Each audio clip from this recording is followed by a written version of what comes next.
Hello students, कैसे हैं आप सभी। आज इस वीडियो में पढ़ने वाले हैं digestion and absorption, class 11th biology, chapter number 16। तो स्टार्ट करते हैं सबसे पहले इसको बिना टाइम वेस्ट किए हुए कि हमारे पास जो टर्म है डाइजेशन एंड एब्जॉर्प्शन, पहले जो चैप्टर का नाम है उसको हम डिफाइन करेंगे कि डाइजेशन क्या होता है।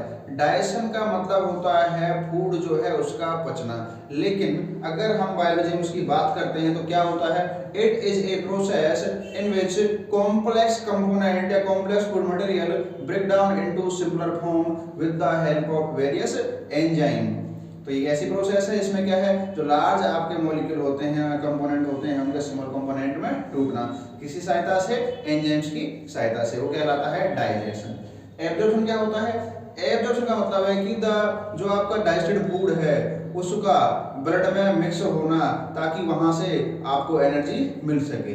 तो ये क्या होता है आपका एब्जॉर्प्शन एंड डाइजेशन। तो अब डाइजेस्ट करेंगे किसको, फूड को। तो फूड के बारे में पढ़ते हैं स्टार्टिंग से सबसे पहले कि फूड क्या होता है। देखो क्या है food. Food is a substance that we intake from the outside. Food एक ऐसी सब्सटेंस है, एक चीज है जिसको हम बाहर से लेते हैं और उससे हमें एनर्जी मिलती है, उससे हमारी बॉडी के ग्रोथ, डेवलपमेंट और हमारी बॉडी में क्षमता आती है कि डिसीज से अपने आप को प्रोटेक्ट कर सके। तो food is the source of energy that we intake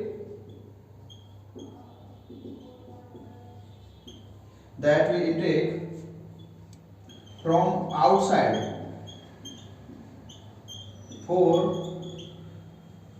growth and development of body की ग्रोथ के लिए और डेवलपमेंट के लिए। फूड के अंदर क्या होते हैं, न्यूट्रिएंट होते हैं सर। क्या होते हैं, न्यूट्रिएंट। तो nutrients are the component, nutrients are the component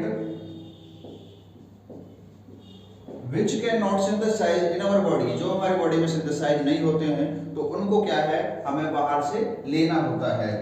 are the component which cannot synthesize in our body, जो हमारी बॉडी में सिंथेसाइज नहीं होते हैं, लेकिन इसको क्या है, इन्हें हमें बाहर से इनटेक करना होता है अपनी बॉडी के रिक्वायरमेंट्स के लिए। कौन कौन सी रिक्वायरमेंट्स होती हैं बॉडी की,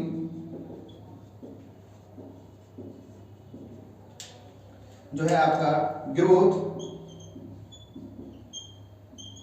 सेल जो है आपकी, उस सेल को एनर्जी मिलना, तो उसकी वजह से क्या होगी, फिर सेल डिवीजन होगा, सेल साइकिल होगा, तो सेल डिवीजन और सेल साइकिल होगा। और क्या होगा आपका बॉडी में जो ऑर्गन है उनको एनर्जी मिलेगी, ताकि वो बीमारियों से अपने आप को बचा सकें। तो डिसीज रेजिस्टेंस एनर्जी मिलेगी इससे।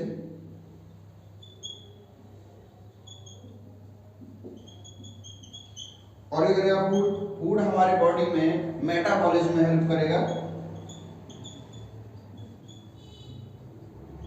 तो ये सारी चीजें रिक्वायरमेंट जो होती हैं वो किससे पूरी होंगी, न्यूट्रिएंट से, मतलब फूड। अब न्यूट्रिएंट जो है आपके दो तरह के होते हैं, मैक्रोन्यूट्रिएंट, माइक्रोन्यूट्रिएंट।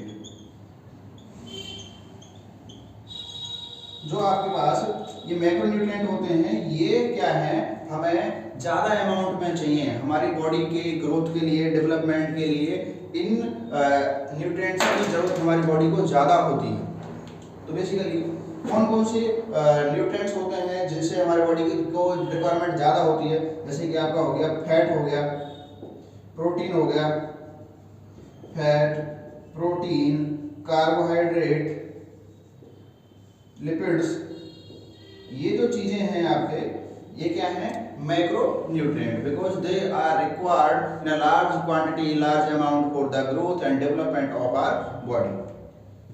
उसके बाद सर आपके माइक्रो न्यूट्रिएंट, इनकी जो जरूरत है, इनकी जरूरत पड़ती है बॉडी को कम मात्रा में पड़ती है। जैसे कि आपको क्या हो गए,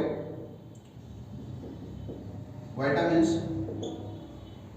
minerals and water। ये क्या है? इनकी जरूरत हमारी बॉडी को कम मात्रा में पड़ती है। They are required in a trace amount for the growth and development of the body.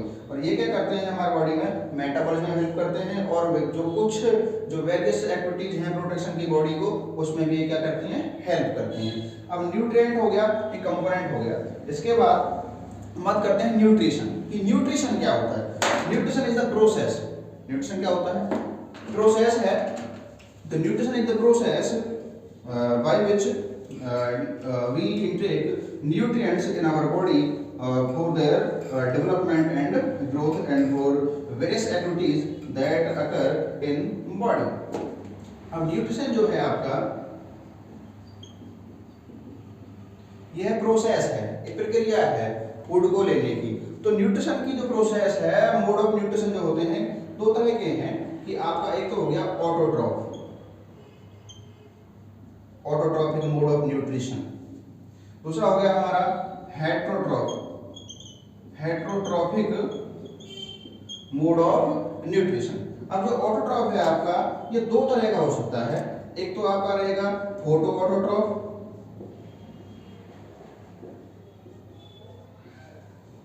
दूसरा आपका रहेगा कीमो ऑटोट्रॉफ।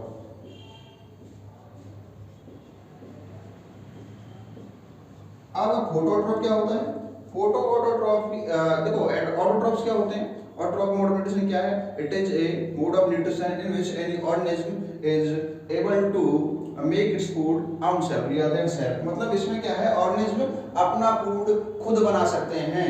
जो ऑर्गेनिज्म अपना फूड खुद प्रिपेयर कर सकते हैं उनको क्या कहते हैं? ऑटोट्रॉफ्स कहते हैं।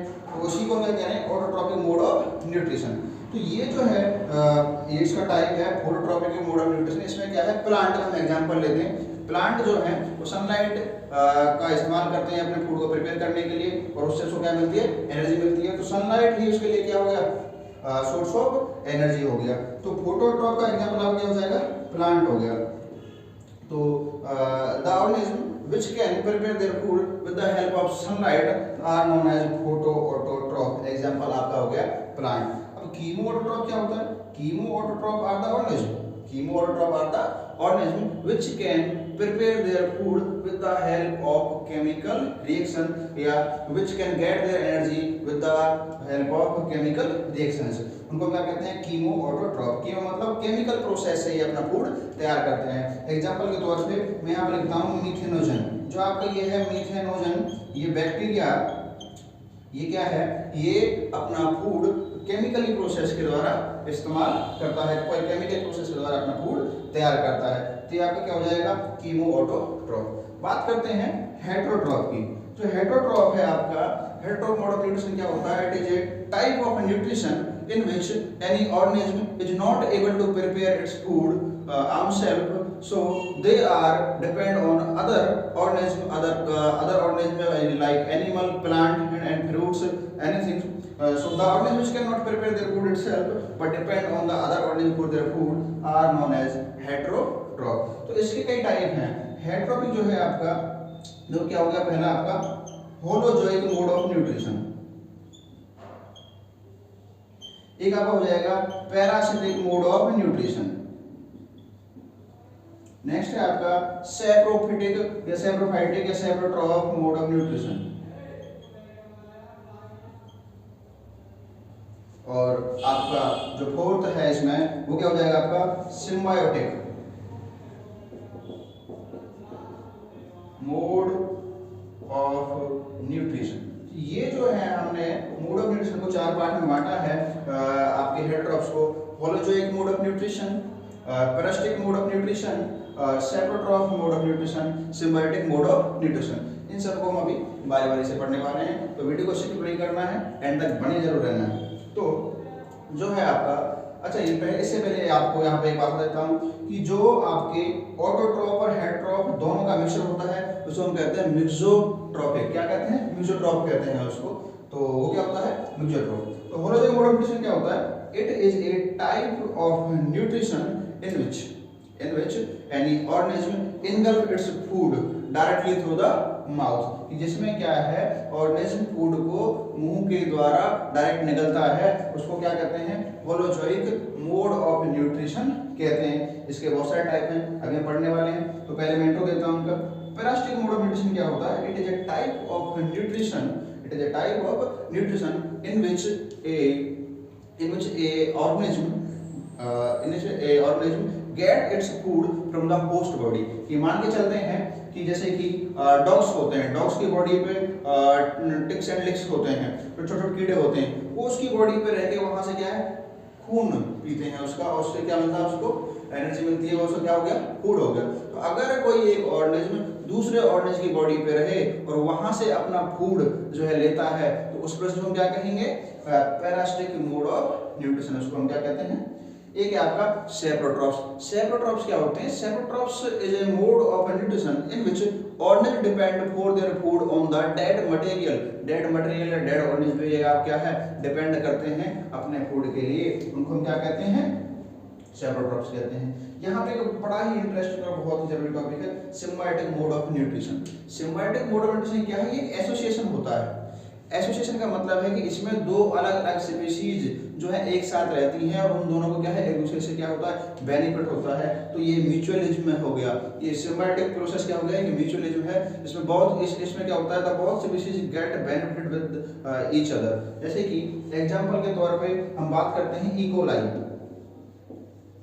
और ह्यूमन। जो इकोलाई है ये ह्यूमन की बॉडी में एक पैरासाइट की तरह रहता है, तो इन दोनों की सिम्बायोटिक एसोसिएशन कैसे है? वो इस तरह है कि जो आपका इकोलाई है ये बॉडी में विटामिन B12 जो है इसको सिंथेसाइज करता है, जो हमारे इम्यूनिटी के लिए बड़ी हेल्पफुल है। और ह्यूमन बॉडी क्या करती है इसके लिए? ह्यूमन बॉडी इसको क्या देती है नरिशमेंट देती है। तो दोनों ही एक दूसरे के क्या है इसमें सिम्बायोटिक एसोसिएशन है, सिम्बायोटिक मोड ऑफ न्यूट्रिशन। तो अब हम बात करेंगे यहाँ पे डिटेल में आपके होलोजोइक मोड ऑफ न्यूट्रिशन। आपके होलोजोइक मोड ऑफ न्यूट्रिशन, जो होलोजोइक मोड ऑफ न्यूट्रिशन है उसके कई तरह के टाइप हैं। जैसे कि हर्बीवोर्स होता है। क्या है? हर्बीवोर्स। तो हर्बीवोर्स क्या होते हैं? Herbivores are the organism which depend for their food on plant.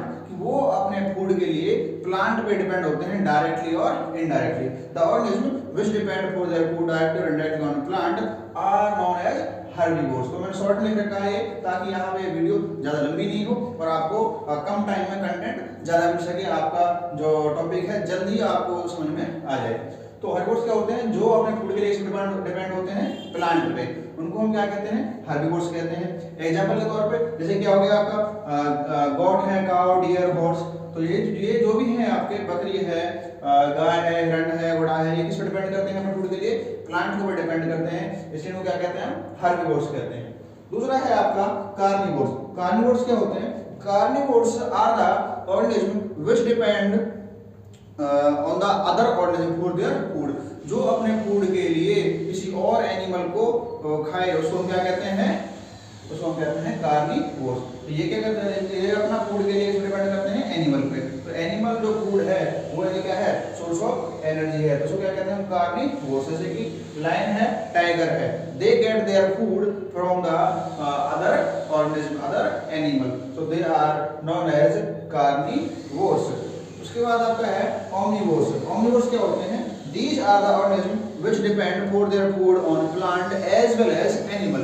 जो अपने फूड के लिए प्लांट और एनिमल दोनों पे डिपेंड करें उनको हम कहते हैं ओमनिवोर्स। तो ये आपके एग्जांपल क्या हो जाएंगे? ह्यूमन है, ह्यूमन अपने फूड के लिए क्या है? प्लांट और एनिमल दोनों पे डिपेंड करता है। दूसरा है आपका रैट और कॉकरोच। ये नहीं है कि सिर्फ यही एग्जांपल हैं जो आपकी कैटेगरी में आते हैं, ये कुछ एग्जांपल हैं, ऐसे बहुत सारे स्पीशीज एग्जांपल आप अपने आसपास देख सकते हो। फिर उसके बाद होता है बेटा फ्रूगीवोर्स। फ्रूगीवोर्स क्या होते हैं? Frugivores are the organism, frugivores are the animals which depend for their food on the fruit. ऐसे ऑर्गेनिज्म, ऐसे एनिमल जो अपना फूड फ्रूट से लेते हैं, फ्रूट खा के अपना क्या है नरिशमेंट करते हैं, उनको हम क्या कहते हैं? फ्रूगीवोर्स कहते हैं। फ्रूगीवोर्स जो अपना फूड के लिए डिपेंड करते हैं फ्रूट्स पे। एग्जांपल के तौर पे क्या होगा आपका? पैरट होगा और मंकी। तो ये अपने फूड के लिए किस पे डिपेंड करते हैं, फ्रूट्स पे डिपेंड करते हैं। आपने अक्सर देखा होगा पैरट को कि वो क्या है ताजा ताजा फल और पके हुए फलों को खाता है, तो ये क्या है फ्रूगीवोर्स।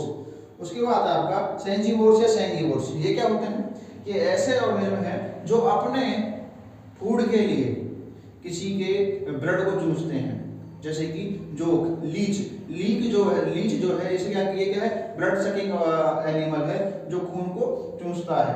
तो ये क्या है, these are the organism which depend on the meal of blood for their food, जो अपने फूड के लिए ब्लड के ऊपर डिपेंड करते हैं, उनका जो नरिशमेंट है वो किससे होता है, ब्लड से होता है। कौन कौन से हैं ऐसे, जैसे कि आपका हो गया लीच हो गया जो, या आपका फीमेल मॉस्किटो, जो मच्छर है फीमेल मॉस्किटो वो भी किस पे डिपेंड करता है, ब्लड जो है वो सकिंग करता है, तो वो किस में आ जाएगा आपका सेंगीवोर्स में आ जाएगा।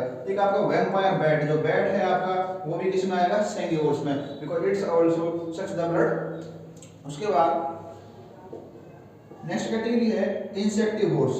इंसेक्टिवोर्स कौन से होते हैं, these are the animals, these are the organisms which depend for their food on the insect, जो इंसेक्ट को खाते हैं अपने फूड के लिए, उनको हम क्या कहते हैं, इंसेक्टिवोर्स कहते हैं। जैसे कि लिजार्ड, आपने देखा होगा बारिश के मौसम में जब हजारों तरह की छोटी छोटी स्पीसीज आपके बल्ब या रोड के आसपास बैठे आते हैं, तो उनको क्या है, लिजार्ड अगर वहां पे है, छिपकली अगर वहां पे है, तो उन कीड़ों को कितना आनंद से खा रही होती है। तो लिजार्ड आपका किस में आ जाएगा, इंसेक्टिवोर्स में आ जाएगा। ये क्या है, इंसेक्ट को ईट करते हैं। दूसरा क्या है, पिचर प्लांट, एक एग्जांपल है पिचर प्लांट। ये क्या करता है, ये भी इंसेक्टिवोरस है। ये क्या करता है, ये ऐसे रहता है फूल की तरह, जैसे इसमें कोई इंसेक्ट आया ये अपना मुंह बंद कर लेता है, उसको खा जाता है, उसको भी क्या कहते हैं, इंसेक्टिवोरस प्लांट है वो। क्या हो गया उसका नाम, पिचर प्लांट। नेक्स्ट है आपका फ्लूइड फीडर। ये आपने कैटेगरी बहुत ही कम पढ़ी होगी या आपने बहुत कम देखी होगी बुक्स वगैरह में, लेकिन ये भी है। ये क्या है, फ्लूइड फीडर्स। फ्लूइड फीडर्स क्या है, these are the organisms which depend for their food on the plant fluid, जो प्लांट के फ्लूइड से ही अपना फूड बनाते हैं, उनको क्या कहते हैं, फ्लूइड फीडर कहते हैं। जैसे कि आपके पास क्या है, बटरफ्लाई है, बटरफ्लाई क्या करती है, आप जैसे फ्लावर है, फ्लावर में से वो क्या है, वहां से वो उस फ्लूइड से अपना फूड लेगी। हनी बी भी इसका एग्जांपल है, हनी बी क्या करती है, फ्लावर में जो फ्लूइड होता है उसको चूसती है और उससे क्या है, अपना फूड बनाती है। तो प्लांट के जो फ्लूइड के ऊपर डिपेंड करते हैं, जो उन्हें क्या कहते हैं, हम फ्लूइड फीडर कहते हैं, फ्लूइड फीडर। एग्जांपल आपका बटरफ्लाई, और यहाँ पे जो लिख रखा है मेल मच्छर मतलब मेल मॉस्किटो, और आपका क्या हो गया, हनी बी। तो ये किस पे डिपेंड करते हैं, प्लांट फ्लूइड पे डिपेंड करते हैं। नेक्स्ट है आपका कैनिबल्स। ये आपने बहुत ही कम सुना होगा, लेकिन ये कैटेगरी है। इसमें देखो क्या होता है, कैनिबल्स क्या होता है, इसमें एक ही species, same species other animal को खाती है अपने फूड के लिए, जैसे कि लार्ज फिश, स्मॉल फिश जो खा रही होती हैं, या फिर कुछ स्नेक्स हैं जो क्या करते हैं, अपनी ही स्पीसीज के जो स्मॉल जो ऑर्गेनिज्म होते हैं उनको खा के अपना क्या करते हैं, पेट भरते हैं। तो कैनिबल्स क्या होते हैं, these are the organism which eating other member of our species, जो अपने ही स्पीसीज के और मेंबर्स को खाते हैं, उनको क्या कहते हैं, कैनिबल्स कहते हैं। Example many snakes and many fishes. तो ये सारे आपके जो हमने टाइप पढ़े हैं, ये किसमें होते हैं, होलोजोइक मोड ऑफ न्यूट्रिशन में। और ये सारे आप जो है साइंस में आपने 6th क्लास से ही पढ़े होंगे, और आप इनको हमेशा ही हर क्लास में पढ़ते हैं, चाहे वो कोई सी क्लास हो, ठीक है। इसके बाद हम अब आगे बढ़ते हैं अपने इस चैप्टर पे, डाइजेशन एंड एब्जॉर्प्शन पे, जिसका असली में शुरुआत अब यहाँ से होता है। तो यहाँ पे है कि what are the steps of holozoic mode of nutrition. कि होलोजोइक मोड ऑफ न्यूट्रिशन है आपका, उसमें कौन कौन सी स्टेप हैं, कि हमने फूड जो हम खा रहे हैं, उस फूड को खाने में से लेके उसके डाइजेस्ट होने से या उसके एक्सक्रीशन होने से उनके बीच में जो जो प्रोसेस हैं, जो जो स्टेप्स हैं, उनके बारे में हम पढ़ेंगे। देखिए यहाँ पे आपके steps of holozoic mode of nutrition, steps of holozoic mode of nutrition. तो सबसे पहले जो आपकी स्टेप है, पहली स्टेप क्या होती है आपकी, डाइजेशन होती है। दूसरा आपका होता है डाइजेशन,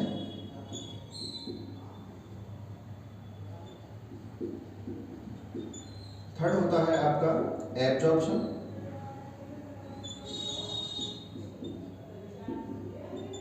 उसके बाद है आपका फोर्थ है आपका सर्कुलेशन। फिर से स्टेप कौन सी होती है आपकी एसिमिलेशन।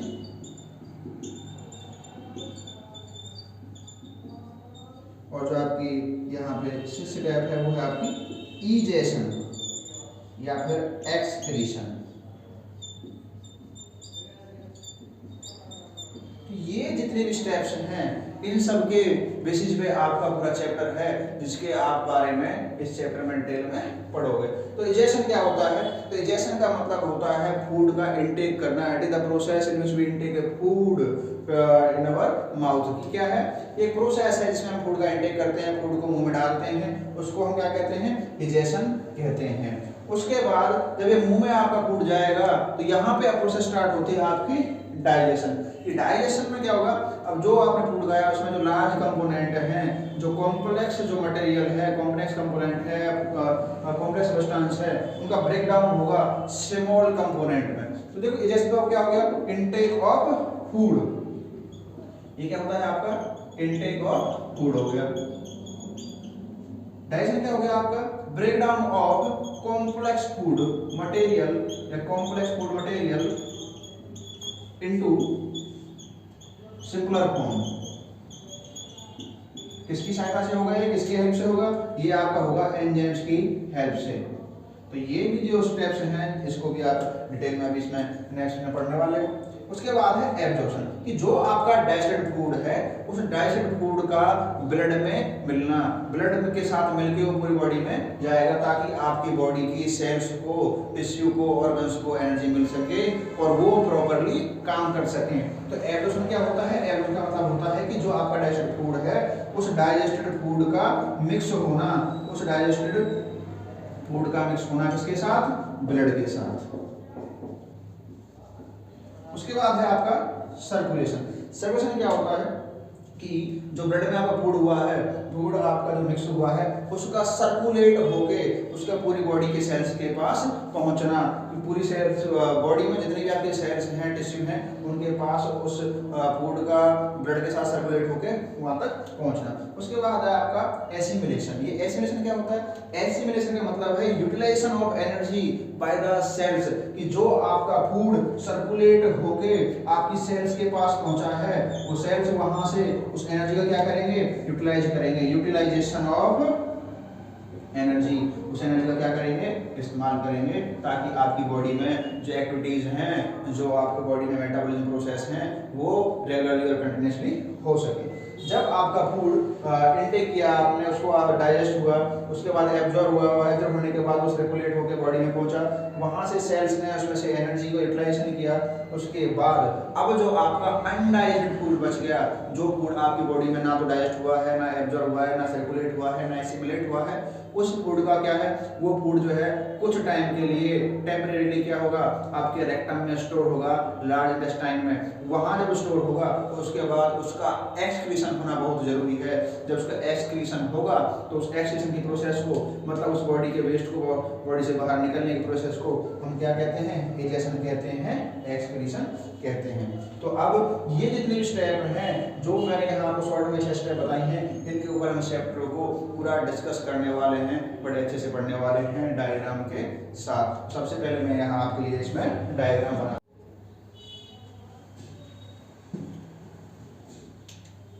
तो ये है आपका डायग्राम डाइजेस्टिव सिस्टम में, मतलब एलिमेंट्री कैनाल। तो जो एलिमेंट्री कैनाल है, पहले मैं उसको आपका पाथवे बताता हूँ कि एलिमेंट्री कैनाल जो है वह कहाँ स्टार्ट होता है और कहाँ पे एंडिंग होता है। तो सबसे पहले हम बात करते हैं आपके माउथ।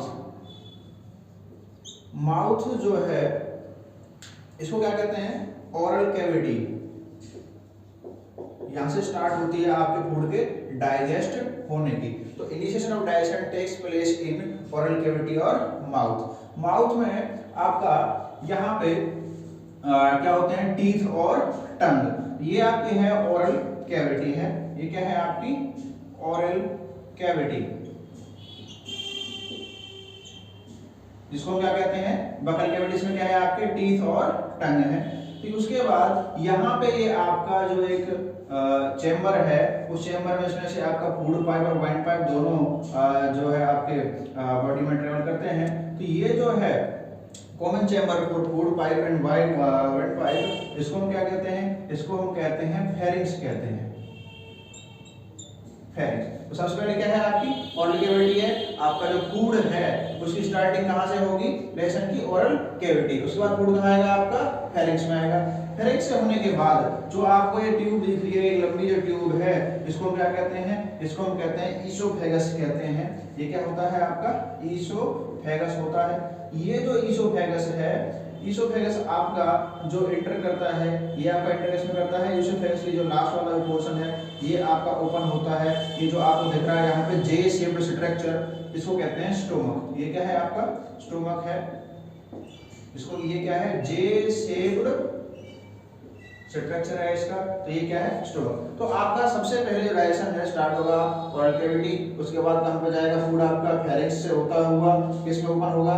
ईसोफेगस में होगा। उसके बाद ईसोफेगस से जो है आपका किसमें ओपन होगा? आपका ये ओपन होना है आपका स्टोमक में। किसमें ओपन होना है? स्टोमक में, जो आपका यहाँ पे प्रेजेंट रहेगा। स्टोमक में जब ये ओपन होगा तो स्टोमक का जो लास्ट वाला पोर्शन है, पाइलोरिक जो एंड है स्टोमक का, कौन सा एंड है? Pyloric and. ये आपका ओपन होगा, इस जो आपको यहाँ पे दिख रहा है ये सी टाइप में ऐसे, इस पार्ट को हम कहते हैं ड्यूडेनम। तो ड्यूडेनम किसका पार्ट होता है? ये स्मॉल इंटेस्टाइन का होता है। तो आपका स्टोमक किसमें ओपन होने वाला है? ये आपका ओपन होगा स्मॉल इंटेस्टाइन में। एक बार मैं यहाँ पे साथ साथ इसको लिख देते हैं। ओरल कैविटी, ओरल कैविटी के बाद है आपका फेरिंग्स, फेरिंग्स के बाद है आपका ईसोफेगस। ईसोफेगस जो है आपका किसमें ओपन हुआ? ये आपका ओपन हुआ स्टोमक में। स्टोमक के आपके तीन पार्ट जो है, फंडस, कार्डियक, पाइलोरिक, तीन पार्ट होते हैं, फंडस, कार्डियक और पाइलोरिक। तो ये जो आपका पाइलोरिक एंड है ये किसमें ओपन हुआ? स्टोमक का। ये आपका ओपन हुआ स्मॉल इंटेस्टाइन में। स्मॉल इंटेस्टाइन में जब ये ओपन होगा तो स्मॉल इंटेस्टाइन के भी तीन पार्ट हैं। तो देखिए क्या है, ये जो आपको पोर्शन दिख रहा है पूरा, ये आपका क्या है? स्मॉल इंटेस्टाइन है। जो भी आपका कोई पोर्शन दिख रहा है इंटेस्टाइन का, ये क्या है? स्मॉल इंटेस्टाइन है। इस स्मॉल इंटेस्टाइन के तीन पार्ट होते हैं, कौन कौन से? ड्यूडेनम, जेजुनम और इलियम। Duodenum, jejunum, ileum. तो ये जो आपका पोर्शन है ये कौन सा हो जाएगा? इसका इलियम हो जाएगा। इस पोर्शन को आप क्या कहोगे? इलियम। इलियम, इलियम आपका इसका जो लास्ट पोर्शन होगा स्मॉल इंटेस्टाइन का, ये आपका किसमें ओपन होगा? ये आपका ओपन होगा लार्ज इंटेस्टाइन में।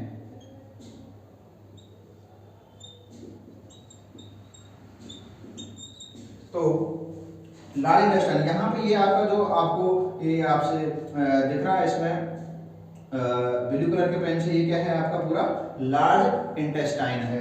तो देखिए स्टार्टिंग करते हैं दोबारा से कि ओरल कैविटी, ओरल कैविटी के बाद है आपका फेरिंग्स, फेरिंग्स के बाद आपका क्या है? ईसोफेगस, ईसोफेगस ये ओपन होता है स्टोमक में। स्टोमक किसमें से फूड किसमें जाएगा? स्मॉल इंटेस्टाइन में। स्मॉल इंटेस्टाइन में से किसमें होता हुआ मूव करता हुआ किसमें जाएगा? आपका लार्ज इंटेस्टाइन में। और लार्ज इंटेस्टाइन से होता हुआ आपका जो लास्ट पोर्शन है ये क्या है? एनस, इसके द्वारा ये क्या है? इसका एक्सक्रीशन हो जाएगा। तो माउथ, उसके बाद क्या होता है? Pharynx, oesophagus, stomach. स्टोमक में के बाद स्टोमक का जो लास्ट पोर्शन है पाइलोरिक, किसमें ओपन होता है? स्मॉल इंटेस्टाइन में। स्मॉल इंटेस्टाइन के तीन पार्ट हैं, ड्यूडेनम, जेजुनम, इलियम। इलियम आपका इसमें ओपन होता है लार्ज इंटेस्टाइन में। अब जो आपका लार्ज इंटेस्टाइन है इसके भी सब तीन पार्ट हैं। कौन कौन से तीन पार्ट हैं आपका? सीकम, कोलोन और आपका रेक्टम। इसके तीन पार्ट होते हैं, सीकम, कोलोन और रेक्टम। तो लास्ट वाला जो पोर्शन हो गया इसका रेक्टम, या रेक्टम वाला जो पोर्शन है, यहाँ तक आप उसको मान लें कि यहाँ तक जो ये है आपका, मैंने इसको इंडिकेट करने के लिए ब्लैक से बना दिया कि यहाँ तक जो आपका पोर्शन है ये क्या है? आपका लास्ट वाला रेक्टम।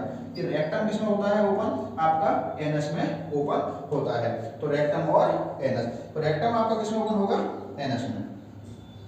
तो ये आपका एलिमेंट्री कैनाल होती है। अब यहाँ पे एक इंटरेस्टिंग बात ये है कि जब हम इसमें पढ़ रहे हैं कि डाइजेशन ऑफ फूड, तो यहाँ पे देखो मैंने क्या बना रखा है, ये जो आपको दिख रहा है ये क्या है? आपका पैनक्रियाज है। ये क्या है? आपका पैनक्रियाज है। ये आपको जो यहाँ पे दिख रहा है ये क्या है आपका, ये है लिवर, और ये जो आपको छोटा सा यहाँ पे दिख रहा है बैलून लाइक स्ट्रक्चर में, इसको आप क्या कहोगे, गॉल ब्लैडर।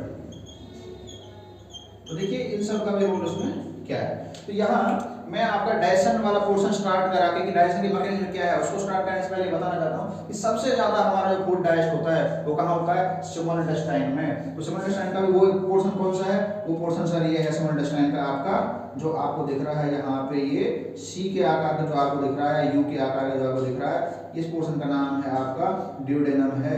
ये क्या है आपका, ड्यूडेनम। सबसे ज्यादा आपको फूड डाइजेस्ट होता है वो स्मॉल इंटेस्टाइन के इस ड्यूडेनम पार्ट में डाइजेस्ट होता है। उसका भी सर कारण है, उसका कारण क्या है, यहाँ पे आप देखिए जो आपका स्टोमक है, स्टोमक में आपका बनेगा HCl, क्या बनेगा, HCl बनेगा, आपका एसिड बनेगा, म्यूकस बनेगा। ये यहाँ से सीक्रेट होके आपके कहाँ इकट्ठा होगा, इसमें आके इकट्ठा होगा। दूसरा आपका जो लिवर है, लिवर में से जो आपका बाइल जूस बनेगा उस बाइल जूस स्टोर कौन करेगा, इसका गाल ब्लैडर क्या है, उसको स्टोर करेगा। उसके बाद गाल ब्लैडर भी उस जूस को कहाँ भेज देगा, स्मॉल इंटेस्टाइन के इस पार्ट में भेज देगा, ड्यूडेनम में। पैनक्रियाज जो है आपका, पैनक्रियाज में जूस बनेगा, वो क्या बनेगा, पैनक्रियाटिक जूस बनेगा।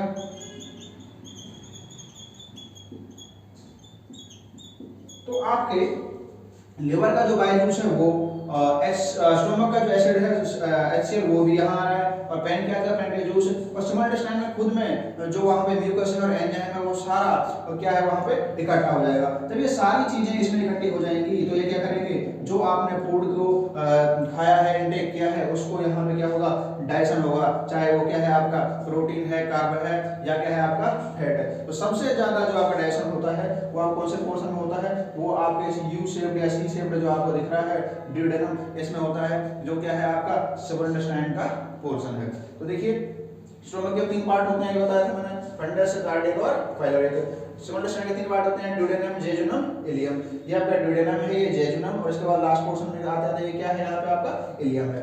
इलियम आपका जो ओपन होता है लास्ट में किसमें ओपन होता है, ये आपका जो नली दिख रही है आपको, ये बड़ी वाली, इसको कहते हैं लार्ज इंटेस्टाइन, बड़ी आंत। लेकिन यहाँ पे आपको जो ब्लैक वाला पोर्शन दिख रहा है ये क्या है सर, इसको हम कहते हैं वर्मीफॉर्म अपेंडिक्स, वर्मीफॉर्म अपेंडिक्स इसको कहते हैं। अब ये आपने कई बार सुना होगा कि अपेंडिक्स का दर्द होता है, लोगों को बहुत ज्यादा दर्द होता है, और इतना दर्द होता है उससे बहुत ज्यादा प्रॉब्लम होती है, बहुत ज्यादा कॉम्प्लिकेशन होती है। तो वो वर्मीफॉर्म अपेंडिक्स होता क्या है कि यहाँ पे जो अपेंडिक्स है, जो छोटी सी नली है, ये क्या है, इसमें सूजन आ जाती है, इसमें स्वेलिंग हो जाती है, सूजन आ जाती है, तो उसके साइज बढ़ने की वजह से हमें क्या है, एक अनटॉलरेंस क्या है, पेन होता है, और इसका इलाज क्या है, इसको यहाँ से कट करके निकाला जाता है। इसके लिए थोड़ी सी बात मैं आपको बताता हूँ कि जो वर्मीफॉर्म अपेंडिक्स है इसका हमें अब कोई रोल नहीं है। जब से ह्यूमन का एवोल्यूशन हुआ है, स्टार्टिंग में जब ह्यूमन आपके जो क्लासेस थी ड्राइव से, उससे पहले भी जो भी अनडेवलप्ड जो ऑर्गेनिज्म थे ह्यूमन में, उनमें क्या था, ये वर्मीफॉर्म अपेंडिक्स होता था, जो कि आज के टाइम में भी आपको जो एनिमल्स हैं काऊ, बफेलो, उनमें ये मिल जाएगा। इस वर्मीफॉर्म अपेंडिक्स का काम क्या होता है उसमें कि वो उनमें सेलुलोज को पचा देता है, प्लांट्स को पचा देता है, उसमें इसका हेल्प होता है डाइजेशन में। लेकिन ये जैसे जैसे इंसान जो है डेवलप होता गया, इंसान जो ह्यूमन बीइंग जो स्पीशीज है डेवलप होती गई, उसमें वर्मीफॉर्म अपेंडिक्स का साइज धीरे धीरे रुडिमेंट्री होता गया, बहुत छोटा हो गया, क्योंकि इसका हमें कोई रोल अब नहीं रहा। तो इसलिए ये क्या है, काटना यहाँ पे जरूरी होता है। तो वर्मीफॉर्म अपेंडिक्स का जो पेन होता है होता है जब अपेंडिक्स का साइज यहाँ पे बढ़ जाता है। अब यहाँ पे ये जो आपको दिख रहा है ये है आपका सीकम, यहाँ से कोलोन और लास्ट में रेक्टम। तो ये जो आपका ऊपर जा रहा है, आपका ऊपर वाला जो पोर्शन है ये क्या रहेगा, असेंडिंग, ये क्या है आपका असेंडिंग कोलोन। फिर ये जो है आपका जो नीचे की तरफ आ रहा है ये क्या रहेगा आपका डिसेंडिंग कोलोन।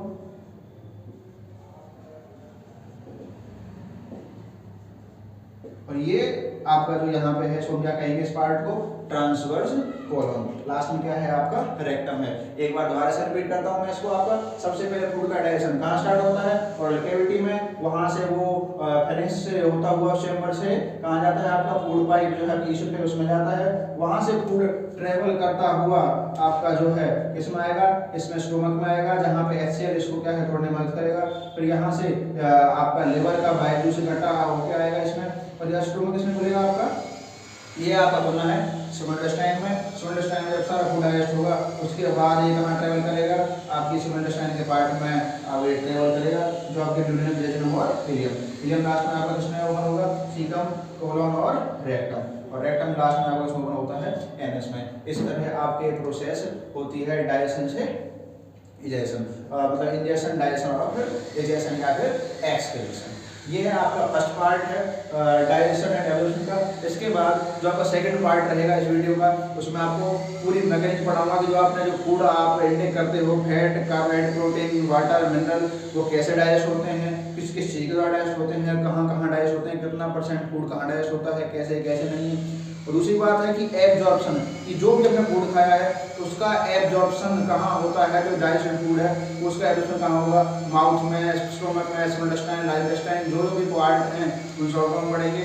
उसके बाद जो डिसऑर्डर्स आपके होंगे कि कौन कौन से डिसऑर्डर्स हैं, कि अगर हम हेल्दी फूड नहीं खाते हैं तो जो इससे होगा, या फिर अगर हम न्यूट्रिएंट प्रॉपर अमाउंट में नहीं लेते हैं तो उससे हमारी बॉडी पे क्या डिफेक्ट पड़ेगा, कौन कौन सी बीमारियां हो सकती हैं, उन सबको हम डिटेल में नेक्स्ट पार्ट में पढ़ेंगे।